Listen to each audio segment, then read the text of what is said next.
Welcome to another episode of The Average. I'm Tim. I'm Jonathan. And tonight we are talking about Six String Samurai from 1998. Yeah. So this is another one that Jonathan recommended, and I'm excited to get into these movies. This is the second one on your list that we've gotten to. And I enjoyed this movie quite a bit. So such good times. So we're going to dive right into this story. This story takes place it was 1993-ish or 1998-ish. But it takes place in post-apocalypse Las Vegas, where the Russians nuked everything in the 50s. Elvis became king of the last free bastion of the world, which was Las Vegas. And then he died in 40 years later, I think it says. Something like that, yeah. Yeah, he dies 40 years later, and a new king needs to be crowned for the city of Vegas. And that is the premise of Six String Samurai, where we follow his name is Buddy, and he's very clearly almost Buddy Holly. And we follow him on his journey to Vegas because he is looking to be the next king, like everybody else. Yeah, he's looking to be the next king. You know, it's post nuclear fallout, Cold War America. Everything's crazy. Everything's messed. You know, and Las Vegas is the last major city, and that's where, you know, President of the United States, as it were, the king, you know, as it were, is reigns supreme until he passes away. And so now everyone and their guitar, sword slinging, you know, people, they're out there ready to go, ready to try and dominate to be the next king. Yeah, you know? And he's pursued along the way by Death, the figure of Death, who one of the quirks of this movie is he's like this Buddy Holly, big Elvis influences in this movie, and he's pursued by Death, who is heavy metal. And he says that. And like heavy metal is the end of rock and roll or something. I don't know if they're trying to say anything deeper. I just thought it was interesting. I also loved Death and his horsemen that are with him, that just heavy black. I was trying to think of what band they looked like. It wasn't ZZ Top. They didn't have the beards. But they're like top hats, heavy black coats. They're crazy looking, and I loved it. Well, the great thing about it is Death himself is basically, he gives that impression of Slash from Guns N' Roses. That's it. And then he's got his backup band, you know, as the rest of the crew, you know, kind of like almost like a more of a darker version of like some of like the 80s bands that would be like following the main lead guy, you know, would be the big presence and everything. And dude, it's so epic because of the different kind of like character cameos that you see. You've also got a guy who looks like Richie Valens, you know. Okay. There's a character in there who looks kind of like Clint Eastwood as like the outlaw Josie Wales. I was going to say that. Yeah, we look like so we got many a different little like cultural references, you know, that you know from about around the time from like the 50s and then, and just it's super sweet. You just yeah. Sorry, go ahead. No, you can gush about it. This is your movie. So yeah, it's super, super crazy. It's very, very different from a lot of films you'd see. It's definitely a B film. It's nothing too fancy, nothing too crazy, but it's just really a really interesting story that they put together to make this movie. Yeah. I'm going to counter you on that one. It is nothing too fancy, but it is certainly crazy. This film is wild. So I gave this story a 5 out of 5. Yeah. Because this story is unlike anything I have ever seen. Yes, it's post-apocalyptic. Yes, it's kind of that hero's journey. But the combination of these two, combined with like a world where music kind of stopped in the 50s. When the nukes fell, music was trapped in that 1950s kind of surf rock era. It's, at times I feel like I'm watching a video game play out as a movie. There are times that I'm like, did Borderlands, the game, steal this from Six String Samurai? Like, there's some of those nutcases that they encounter in the wild remind me of Borderlands nutcases. It's incredibly unique. There's moments of Mad Max style car chases. It's ridiculous, and it's wild, but on first watch, I was kind of just soaking it in, like, what the heck is going on here? Yep. Second watch, there's actual, there's depth and there's emotional moments and emotional beats to this story that the second time around, I choked up at the end. It's good. Yes. It caught me by surprise. I've never seen anything like it. I don't think I will ever see anything like it again. You can point at, there's this influence and this influence and this influence, but it's not a copy of any of those things. So to me, it was wholly an original story, an original concept, an original world. Like, in what world does a samurai wander towards Vegas with his sword in a sheath that's also his guitar, is how it appeared at points. And in your climactic duel, you and Death have dueling guitar solos as a prelude to your fight. It's wild. It's wild. That was one of the most epic parts to me was the guitar duel. Because the riffage and everything. But we'll get into the music stuff. Yeah, we'll get into it. But I was like, holy crap, this is unlike anything I've ever seen. So it was a 5 for me on the story. Well, when I saw it back in high school, back in the late 90s, I'd seen a lot of corny stuff and random things and all kind of a lot of B film stuff. So, for me, it's definitely unique aspects to it that you would not see in a lot of other films, but with kind of stuff I'd seen at the time and even rewatching it now, I still give it a 3. Just because, like I said, it wasn't anything too big. It wasn't like an overly involved story. It wasn't like there's some development and there's some character arc action in there, but it's nothing that's overly impressive, but still very, very cool concept. So still at my 3. So we're a little split on that one. That's okay. But you mentioned the character arc in there. Characters, next category. The first time I watched it, I didn't really pick up on the character arc. It was a hero's journey in the basic meet him at the beginning, follow him to the end of his story. And second time, I started noticing his kind of reluctance to have this kid that's following him. And also this kid's journey from the opening scene, the kid's mother is killed. And the kid is saved by our main character, Buddy. And the kid kind of gravitates towards him and follows him on this journey. And Buddy continually tries to get rid of this kid. On and on. Shoves the kid off, tries to pawn him off to people who want to eat him in one of the more wild scenes of the film. Buddy doesn't want this kid. And this kid goes from being, I don't want to say a coward. He's scared. He watched his mom get killed. He says multiple times through the movie, he refers to the character of Death as the spaghetti monster. He says multiple times through the film that he is scared of the spaghetti monster. Spinach. What? Spinach. Spinach monster, not spaghetti monster. That's okay. Spinach monster. And he says multiple times through the film he's scared of him. And by the end of the film, spoilers, he stands up to that fear of the spinach monster. He confronts the spinach monster head on. This was the scene that got me emotional. Over the body of Buddy, who he thinks has died, saving him. I'm like, holy, this was the scene that got me. I choked up the second time. I was like, here's Buddy, who put his life on the line to save this child from death.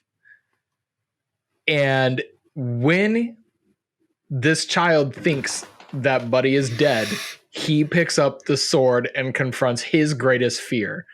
It was great. It was a great character arc.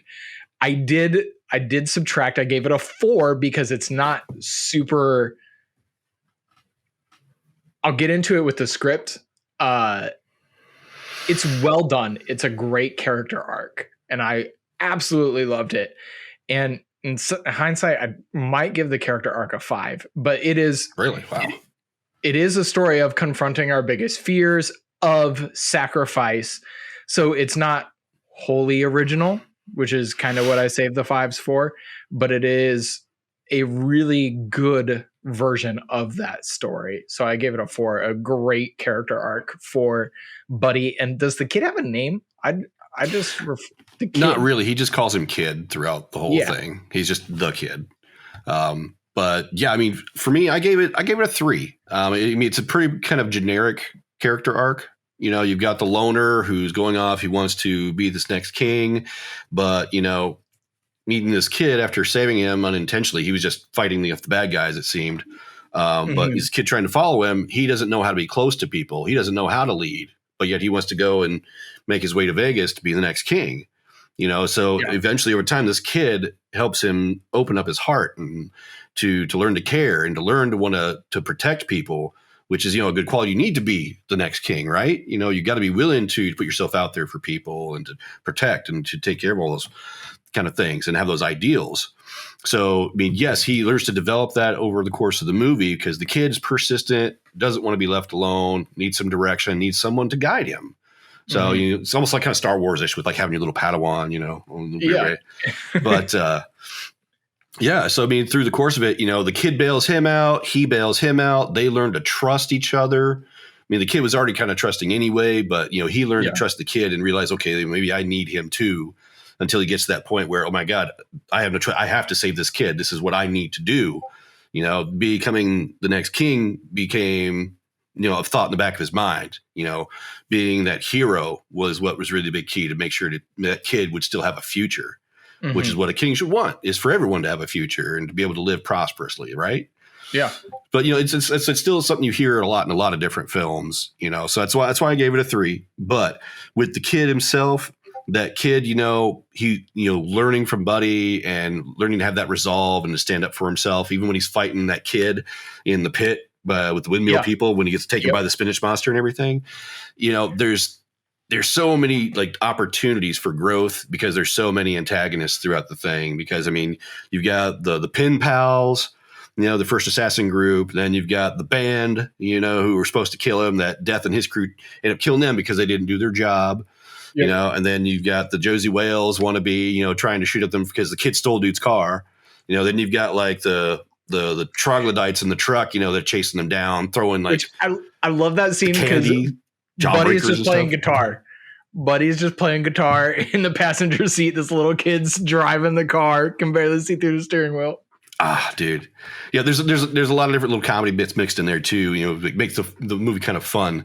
But overall, like with everything that they face, you know, with trying to get to Vegas, you know, it just there's some cool growth in there and the way they go about presenting it with all the challenges and everything. Well, that was pretty sweet. But like I said, still kind of generic for me. Yeah. So 3. Well, I think what you mentioned about the continual antagonists along the way is where I get that. It reminds me of a video game. I feel like I'm watching a video game because they escape one set, move on to like the level up next set of antagonists that are maybe a little bit more villainous. Maybe there's a little bit more of them, like when they confront the Russians on the hilltop. Oh, or the cannibal family when Buddy tries to ditch the kid at the beginning. Oh my gosh. Yes, so many crazy sets of people. Very video game setup.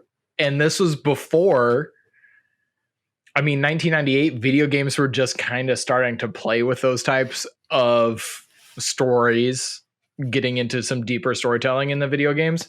But man, it's great. It's a wild time.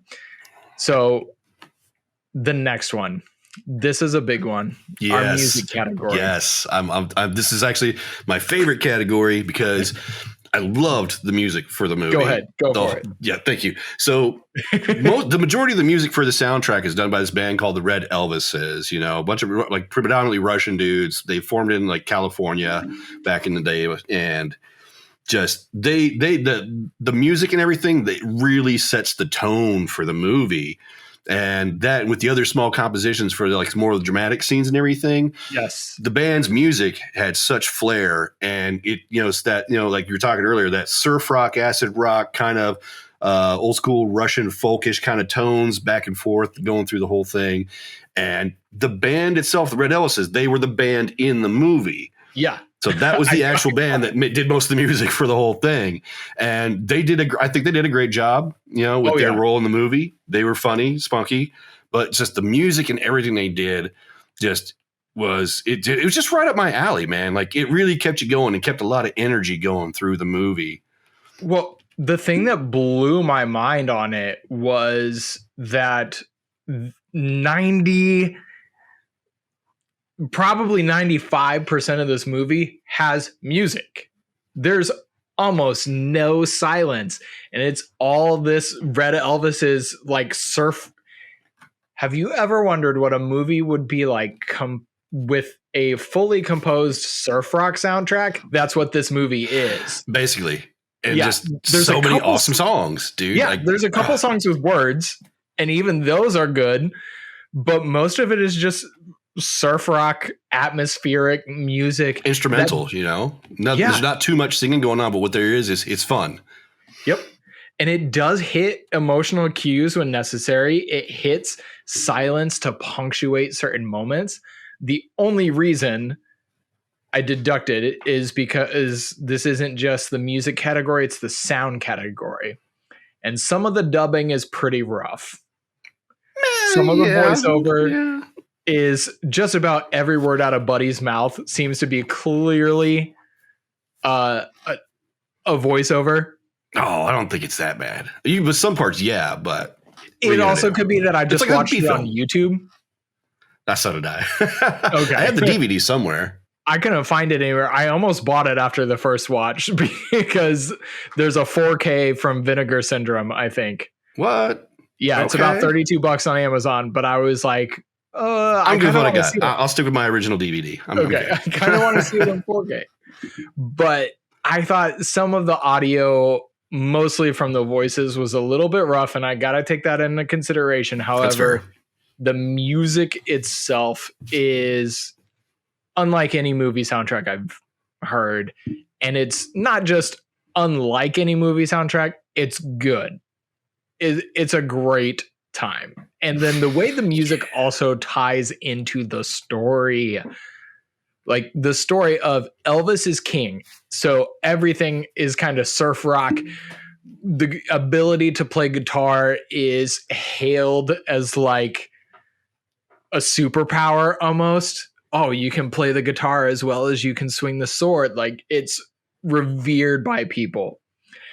And like we mentioned, the like guitar solo battle at the end, the riffage, it's like the acid surf rock versus metal showdown of like,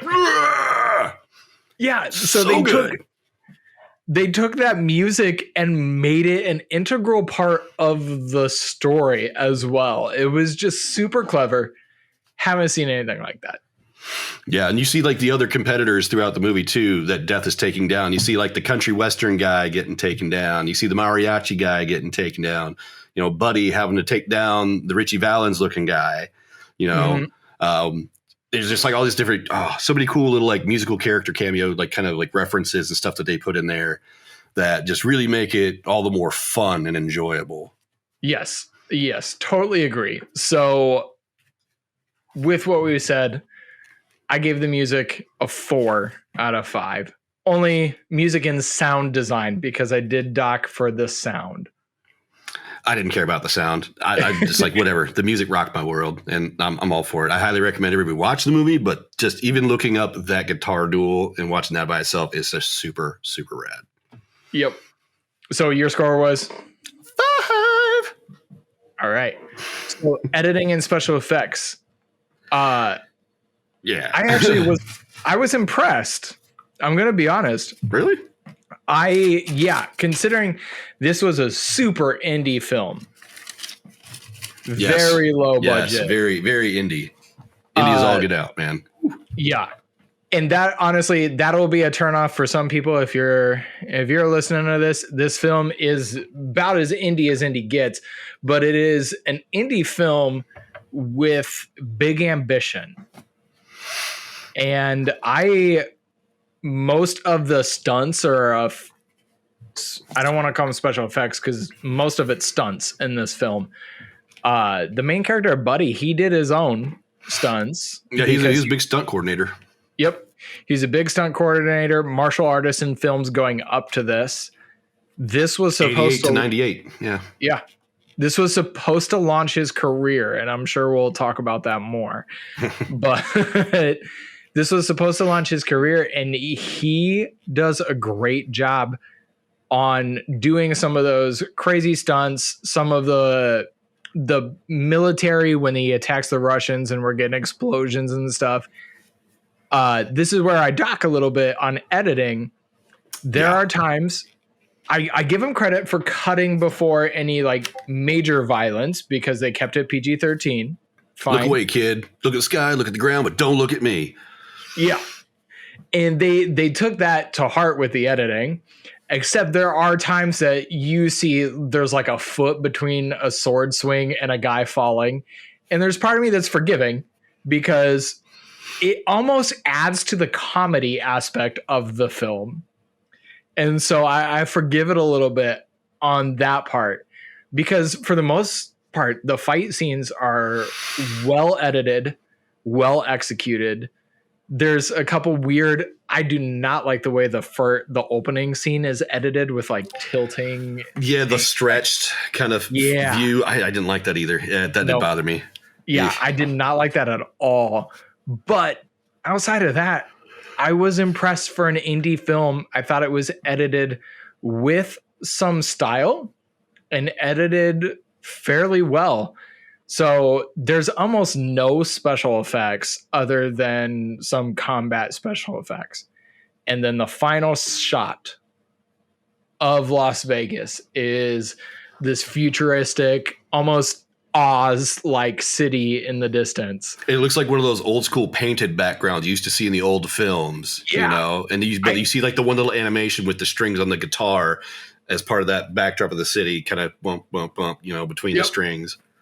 I thought it was super cool. It's dated. It clearly looks about as good as the city of Oz did in The Wizard of Oz. Yeah, pretty much. But I was pretty impressed overall with the editing and mainly with the stunt coordination and fight choreography. I throw that in with the editing when there's not a whole lot of special effects. So I actually gave it a 4 on this one. Wow. Okay. So I would say there's very, like I said, being a low budget indie film, there wasn't a lot to set design, very sparse, you know, and with it being a post-nuclear fallout, I'm sure that helped the budget a lot, you know, because in that kind of scenario, you don't really have to have a whole lot for scenery. But you can tell the stuff they had, you know, was just, you know, it looked post-apocalyptic, but you thought there'd be more to it, you know, maybe better setups for some of the scenes and some of the shots and the way it kind of went through certain things. Like when you're going down into like the underground for like the windmill people, you know, just kind of trash baggy, really cheap looking setup kind of things. That's fair. That's fair. You know, and then some of the other set design stuff, like when he gets to like the brothel place, you know, it could have been a little more done with that.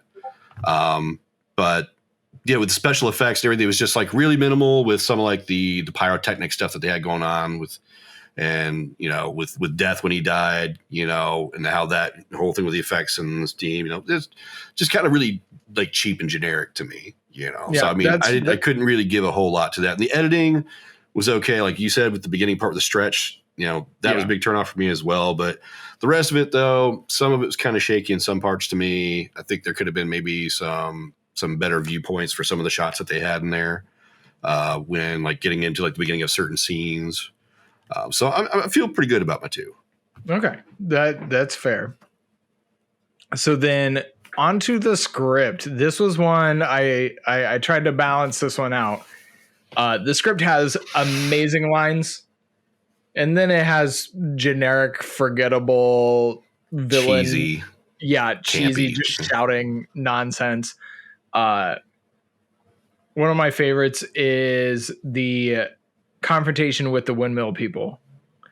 When I don't remember what the windmill guy says, but Buddy's response is, he says something about "if I were you," and then Buddy replies, "If you were me, you'd be good looking." That was one of the better lines from the film for sure. Yes, and there's a lot of these like little one-liners that Buddy says, and he says them so dry. The whole movie is a super dry sense of humor.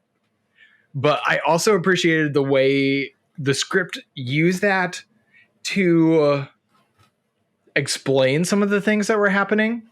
One of my biggest frustrations with the script was the kid who like talks twice, but most of the time cries. It's a little frustrating, but then towards the end, he starts talking a little bit more and it's fine. But when Buddy is battling the Russians, and these Russians have rifles, and most of the time they're just standing there while he is going to town on them. And then finally one of the guys turns to the leader and is like, "Why don't we just shoot him?" And he goes, "We haven't had bullets since the 50s. And dude, yeah. Hilarious. But it's also explaining like, hey, we're a low budget film. We don't have bullets flying everywhere. We're not going to try. So I thought it was very clever. There are moments like that where it's super clever, like the moments where Clint Eastwood like character, all of those things. I was like, these are brilliant moments in the script. And then there's other moments that are just totally forgettable, cliche stuff. The one that kind of the family that wants to eat the boy after the Buddy Cleavers. What were they? The Cleavers. Yeah. It is weird. That whole scene is played up. Like, even the way the camera moves is dramatic in that scene. But you don't really get the threat until the very end, until they're clear about it. And you watch it again, and it's mostly... You can tell the foreshadowing from the language. Yes. So there are moments where it's super smart, moments where it's just, maybe you don't even fully understand what's going on in this certain conflict that's happening. But I gave it a 3. I thought it was good because some of the moments are hilarious and brilliant. And then some of it is just, okay. I can follow that. Yeah. I'm with a 3 on it as well. There were some just really odd kind of dumb parts that just didn't make too much sense. It was just kind of filler, but the way it's written though, and in thinking about like, with the lack of bullets and this and that, it's like it was written to be a cheaply made film, you know, because of that in a way. And then, just a lot of short, minuscule dialogue, but some of it's kind of to the point and some of it's just kind of like, ha ha ha, meh, whatever. Like, I don't know, man. Like you got with the Wizard of Oz elements mixed in, when you got like the little guy who's like, oh, follow the yellow brick road, you know, and like there's other small little references kind of tweaked in there that just made it kind of hokey, but still is kind of cool as part of the concept of the story. Yeah. And it's like with the kid, like, God, I couldn't really stand that. The whole, and then he starts crying, and then it gets into the slapstick work that Buddy has to do to like fall and hurt himself to make the kid stop crying, until he gets kind of overplayed. And then like when they're sitting at night in the desert, the kid's just like, Buddy's just like standing around, and the kid just out of nowhere is like, oh, such and such Chevy could beat a such and such Ford, at least within a quarter mile. And it's like, what? And then, of course, Buddy, his response, which appropriate for dialogue, I think, is like, really? All this time? And that's what you're going to say now? Like, kind of situation. It's like, really, kid? Yeah. Really? Yes. No, I agree. I agree. And we can just it's meant for dumb effect, maybe, but we can segue that right into the acting, because this is my biggest doc on the film. The kid is grating at times. Like that scene when he is crying in the desert and then he goes from crying to laughing. He's maybe 11, maybe 12. Oh, no, not 12. I'd say maybe more like 9 to 10. Okay. Maybe. 9 to 11. Still kind of small. I remember when I was 12, dude, I was like tall. Okay. He's definitely pre-puberty. But the way he's acting in that scene in the desert, it could be the script's fault. It's very childish. Like I said, Baby's Day Out childish, where the baby is laughing at the slapstick, but crying other times. And the one time the kid does speak about the Chevy, it's barely understandable. It's just kind of about a Chevy. And he says it in such a weird voice, like such a deep tone, like whoa, like he's just like he's regurgitating something he heard at one time, just out of nowhere. It's rough. And then most of the side supporting cast of characters is just like their description could be zany. They're just zany. They're zany character actors. What? Zany. I call it zany. Oh, I've always heard it zany. Oh, well, we're in different parts of the country, so I don't know. I've always cartoons as a kid, man. Old school cartoons as a kid. I don't know. Yeah, but it is.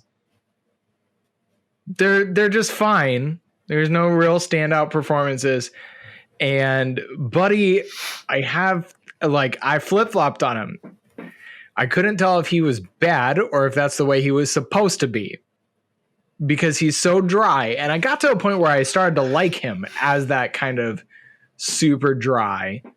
And then he does develop a little bit of emotion there at the end of the film, but he is pretty much one note the entire way. And I didn't want to give it all on his performance, because it could have been the script as well. Like, this is how they want him to perform, is that kind of one note. But nearly every line of dialogue he says has the exact same tone, the exact same inflection. And so even some of the like deeper, more significant lines had the exact same tone and inflection as the funny lines. Yeah, but you got to remember, he's the loner who doesn't care, who's used to being by himself, doesn't care what anybody thinks. He's just going to do his own thing. So that may be part of it, why he's like that.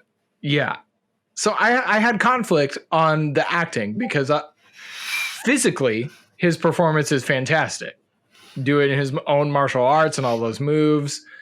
Physically, he did an excellent job. But that's where I got the impression that almost every line of his dialogue was a voiceover, because it just wasn't matching up somehow. And I couldn't tell, is it the performance? Is it the script? Is it dialogue? Whatever. But I gave the acting a 3. It's good. Mostly for the physical performance. The kid is a 1. And then everybody else is a 3. I'll balance it out at a 3. Well, I'm good with that. I'm on a 3 as well. For the kid, he only did this movie and like one other project, and that was it. So, yeah, not a lot going on with that kid. Did not really have much going on as far as talent, But I mean, like I said, indie film, it worked for it being just a kind of a whatever character, I guess. But Buddy, I liked him as a character. I kind of like how he presented himself, how dude like ran down, like even if you did seem kind of one note about it, but his progression and his becoming more caring at the end, and like, finally seeing like what really matters most kind of thing. I think that was pretty cool as far as the acting goes, but all the other characters was just kind of whatever performances. But the one guy who played like the Richie Valens, like he actually, I think that guy did a pretty good job of, being emotional and be like, I got nothing. I got no family. This is all I got, and it's like, so to hell with it, and then charges in, to be slain by a buddy. That was one of the more emotional scenes in the film. And that's where the movie actually pauses to address the seriousness of that scene, which is interesting. Because Buddy didn't want to fight the guy. He wanted that guy to go find something else to do with himself. Thought there was more for him than just that life. And the guy decided to disregard that, decided to follow his own path. And then, of course, Buddy sticks his sword in the ground and tries to walk away because he's just like, I just don't want to deal with this. But the kid's like, no, we got to keep going, dude. And he keeps pushing him to keep going forward with what he's going to do. And the kid says his only other line of the film says, "You can still be a good king." Yep. Before we jump into the next category, I want to tell you a little bit about Zencastr. When I was preparing for our 13 Nights of Halloween series, I was really searching for a way to streamline the process. I wanted a professional looking setup to invite our guests to. I wanted quality audio and video recording, and I wanted the easiest way to release the episodes to as broad of an audience as possible. This is how I landed on Zencastr. It is now super easy to record a podcast with Zencastr. Just log in using your browser and start recording a high quality podcast right away. Record studio quality sound and up to 4K video with your guests. Feel a sense of zen knowing Zencastr's multi-layered backups ensure you always have your recordings in the highest quality, even if the connection is unstable. And speaking of audio quality, have you ever worried what you sound like? Zencastr's post-production process makes you sound buttery smooth. It automatically removes those ums and ahs in your recording. It removes those awkward pauses in conversation too. Set the podcast loudness and levels while reducing background noise with the click of a button. So if you are thinking of starting your own podcast or just want to streamline what you are already doing, go to zencastr.com/pricing and use my code AVERAGECUSTOMER, and you'll get 30% off your first month of any Zencastr paid plan. That's average customer, one word. I want you to have the same easy experiences I do for all of my podcasting and content needs. It's time to share your story. So let's dive into the next category. It's a good scene. So that can talk about the direction. Because this film could only be good with a director who is committed to the vision. There's no room to flip-flop on this movie and go, I don't think there's room to go any other direction than what they did, and it wouldn't work. He balances the comedy, super dry comedy. It's not, I didn't laugh out loud, but I was like, this is a funny situation. In a way, it reminded me, like, I don't often laugh at British comedy because it's pretty dry. It gave me the same impression. And that's not a bad thing. It's just, I often don't laugh out loud at things that are funny. But it's super dry, scenario funny. Some one-liners are funny. But then he's balanced it with these serious moments like what we just talked about of this guy basically committing suicide. And right before he charges in to battle the buddy, he says, I've got nothing. I have no family. And decides that this is, he's going to take a shot, but that shot doesn't even last because Buddy put his sword in the sand and there's no fight. It's just over in an instant. And the movie pauses. It's one of the few moments of silence in the film. It's the only shot of blood in a very action-packed film. Yep. Just a little drop of blood going down the sword blade. Doesn't even use his own sword. He flips the other guy's blade and uses it against him. Yep. This is a moment that the direction to me was like, man, this guy was spot on. There's also, in that same scene, Buddy puts his sword in the sand and walks away. And the camera is just focused on, we have this slope of sand, the sword, and the sky from a good ways out. And we're just looking at that. And it's beautiful. And the sword is stuck in the sand. And then the kid comes in, pulls it out, and walks away. And the camera doesn't move the whole time. There's other scenes where the shot is just so well structured. There are a lot of scenes you mentioned in the editing, maybe not as well structured, but there are a lot that are just like, wow, I do want to see this in 4K, because the way the sun and the shadows play with each other, I'm like, this, I bet it's beautiful. There's other scenes like when we're meeting the Cleavers where like the camera's tilting and zooming to put you off balance, like this family made them feel. And I'm like, man, I would have loved to see more from this director, because I think this is his one and only film, or maybe his second film. I don't think he did too much.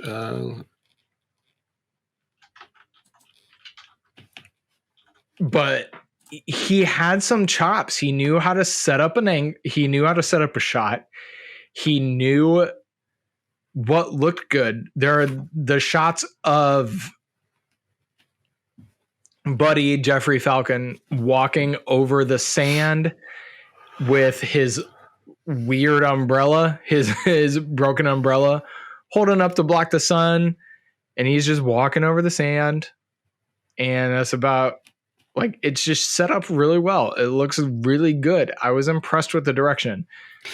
Well, it looks like he's done what? Good. Oh, go ahead. It looks like he's done a bunch of TV shows. His last movie was The Crow, Wicked Prayer. Fourth Crow movie, worst ever. Oh my God, Edward Furlong. I mentioned that we were talking about Brain Scan. Yep. Edward Furlong was the crow in that one, and it was the worst piece of such a garbage. David Boreanaz and Tara Reid and Danny Trejo was in it, and like, oh wow, a lot of cameos, but such a garbage movie. Oh my God. Anyway, yeah, it looks like he's mostly just done some TV shows after that, but yeah, he didn't do a whole lot, but maybe watching The Crow would change my mind, but it looked like he knew what he was doing, at least with this. This almost struck me as a passion project of his. I can see that, because I mean, it's a cool story and it's a fun movie. Yeah. There was some cool direction. He did have some really, Lance had some good setups for some of those shots. The rest of it was a lot of dynamic action movement. And then, like you were talking about with the cannibal family, with the way they were zooming in, it's like the way the dad of the family was talking like a mile a minute, just keeping that conversation speedily going. It's like that zoom effect kind of helped lend to the tension and like the craziness of that scene. Buddy just wanting to get out of there, ditch the kid, and they're like wanting the meal, like, hey, go, go, go, go, go. It was all very fast, so the zooming on that I think was cool, and I think it worked well for that scene. The rest of it, though, man, like some parts where like the filming of the action scenes and like the angles that you're seeing on some of the stuff, like we were talking earlier when you talk about the sword swings being like a foot away from the guy, still falling, still having that comedy to it. I don't know. Some of it was kind of like, could have been tighter shots on that, so you would have had it where it looked more like he was actually hitting the guy. Yes. That kind of thing. Mm-hmm. Definitely. And it was one of those things that it made me wonder if those choices were made budget-wise or style-wise or just inept. There's that scene where they're on the road and Buddy charges at a bunch of guys down the road. And when he collides with them, the camera just keeps moving past him. And eventually they just go out of frame. And I was like, that's actually kind of cool. I kind of like it. But is it because they didn't have the budget to, slash clothing or show any sword wounds or anything like that? Or was it, really trying to keep it a PG-13? And so a lot of the drastic violence happens off screen. Very, very family friendly. Yeah, it's probably the most mild sword violence I've ever seen. There's no sword wounds shown. Even the scene with blood, the blood is shown on the blade. Yeah. We do see Buddy get stabbed. And shot with arrows. Yep. And that's it. That's the extent. You can see the block on his back, though, with the arrow sticking out of it. So, I mean, that was another thing. Like, it was very blatant. There was a block on his back. They didn't hide that very well at all. I just pictured it was very Boromir in Fellowship of the Ring, just riddled with arrows. But yeah, I actually surprised myself. I gave the direction a 4. I thought the good outweighed the bad in this. There's some great shots, some great setups that are worth coming back to this movie to see again. It's part of the charm of the movie. And again, it's one of those things where the scenes that I'm not like the sword totally missing somebody and then them falling over. it's almost so bad it makes me think it has to be done on purpose. Like the director did not say like, oh yeah, that sword swipe that clearly doesn't come near anybody, but they all fall down. We got to reshoot that. No, he's like, yeah, that's good because it plays to that comedy. So I forgave it for that. And I gave it a 4 out of 5.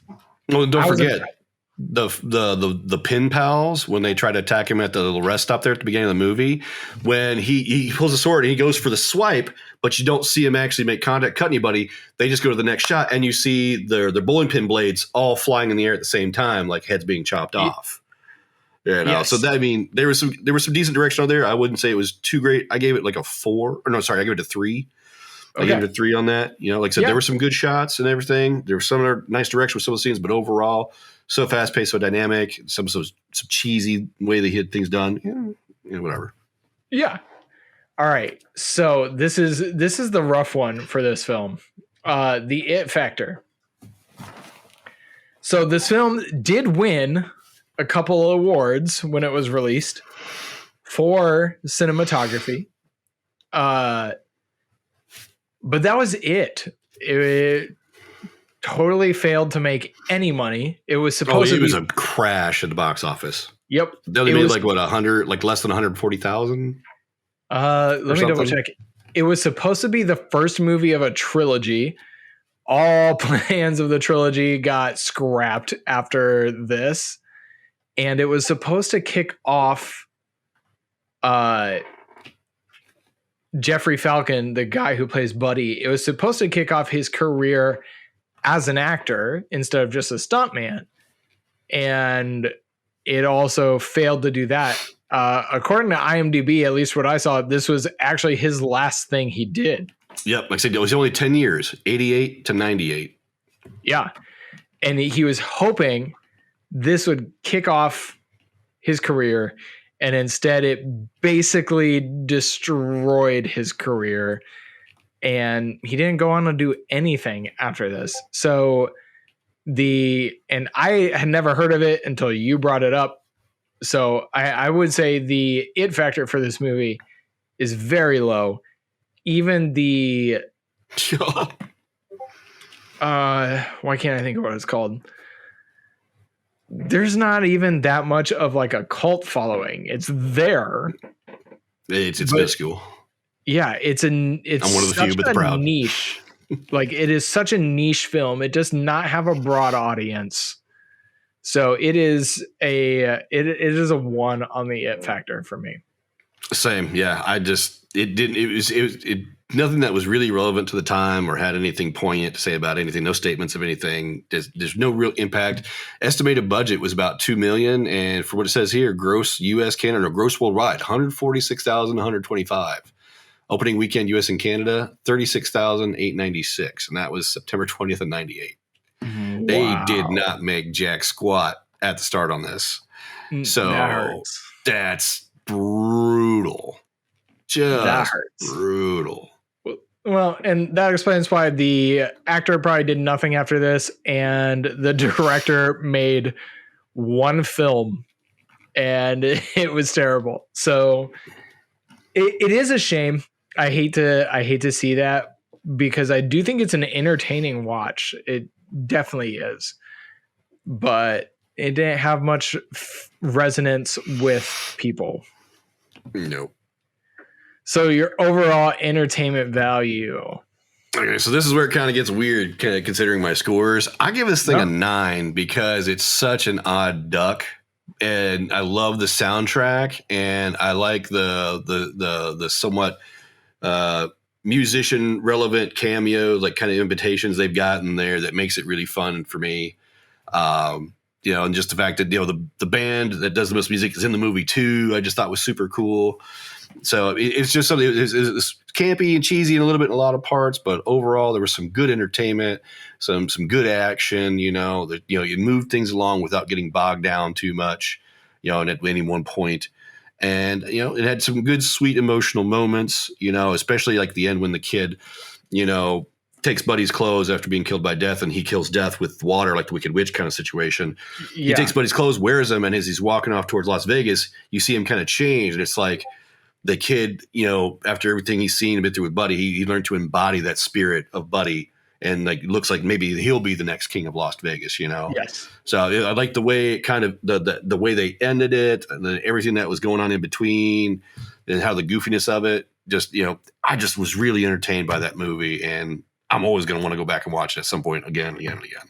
Yeah, that's what I love about the way we do the scores, because scoring the first couple things objectively, like, this isn't great, and then getting to that entertainment value and being like, but I loved it. Yeah, it's not great, right? But I enjoyed it.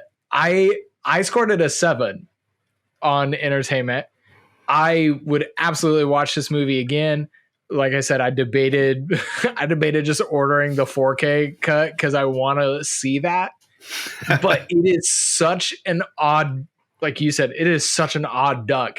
It is hard to recommend this movie to just anybody. They're gonna need to be like big into the surf rock scene. They're going to need to be into samurai kung fu movies, maybe post-apocalyptic. Like, there's a lot of weird niches going on that you can't just hey, if we got a crowd over, let's pop in Six String Samurai, and most people are going to tune out.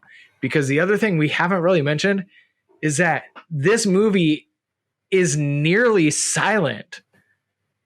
The script is bare. It's an hour and a half movie, and the script maybe takes up of dialogue 3 pages. Maybe it's not dialogue heavy at all. No. It's all scenery and action. Yes, all scenery and action, and the music, and it works. It tells the story in a way that is more like a silent movie than a movie driven by dialogue, for sure. And that's going to be a turnoff to some people. There were moments that I admit that I zoned out because what's going on, and then I come back to it. But I was surprisingly entertained. Like I said, the second watch, it went from entertaining to, I thought it was funnier and more emotional the second time around. It's a movie that will grow on you with repeated watches. I'm sure of it. So I'll definitely watch this movie again, but 7 out of 10 is where I'm at on that. All right. So our scores are not that far apart. My overall score is a 34 out of 50. And yours, I forgot to send it to you, didn't I? So your tally is 32 out of 50. Hey. So overall, that would sit this movie at a 33 for our average, which puts it at a good film, which is exactly what I would say about it. It is a good film. It's going to be hard to recommend to crowds, to audiences. However, if you're a cinephile who wants those kind of out there, interesting films, this is 100% one you need to check out. I would be all for that. And it's a shame too, because Jeffrey Falcon, man, like in the 10 years he was doing stuff, like a lot of like Asian films. Yeah, I saw that in his credits. So like, I'm kind of curious to like see some of those other films that he did and see what those are like. You know, there's a couple that seem like more English based, but there's a lot of different like Asian film stuff that he worked in, with different kind of roles, a lot of action stuff, physical and he things. Had the look too, like of a star. You got that strong jawline. I love the Buddy Holly look they gave him in this movie. It's kind of a sad story of what happened with this film, because he's also talented. He had some moves. Oh man, one thing I did forget to mention about the effects and everything was the transitions for Death, when he just from seeing nothing in his face and you see the skull. Yeah. Like in the brothel, you see like the hint of the skull as he turns away from the kid. In the and shadows. Then like towards the battle, when it comes up and there's like face shows and everything. Yeah, I can't believe I forgot to mention that. Oh, that was those cool, were cool shots, though. I forgot it too. So they're just and then the band when they're leaving the brothel, the backup band, they get the arrows out, and it turns out they've got the little guy strung up like they were going to use them for target practice. That was kind of funny, mean but funny. Yeah, just a lot of dry, subtle humor in the film. So, any last words for it, Jonathan? I recommend everyone and anyone to check out this film. It's something you can watch with your kids. You can watch it in the evening, in the morning, anytime. It's just a cool, fun film. If you're just looking for something to put on, just to have something for a few friends over, this could be something that'd be good for conversation after you watch. It's a pretty cool film. You're not going to see something that mixes so many elements, such as like the lone wandering samurai, Wizard of Oz, and then like post-Cold War nuclear America. So many different concepts in there to blend. It just makes it so cool, so interesting in that way. Yeah, I agree. It is, like I said at the beginning, it is unlike anything I have ever seen. And if you're looking for that kind of uniqueness, definitely this movie is worth checking out. 100%. So that's all I have for tonight. You? That's it for me, buddy. All right. We will see you next time. Make sure to like, follow, subscribe, whether you're on YouTube, Apple Podcasts, Spotify, whichever one you're on.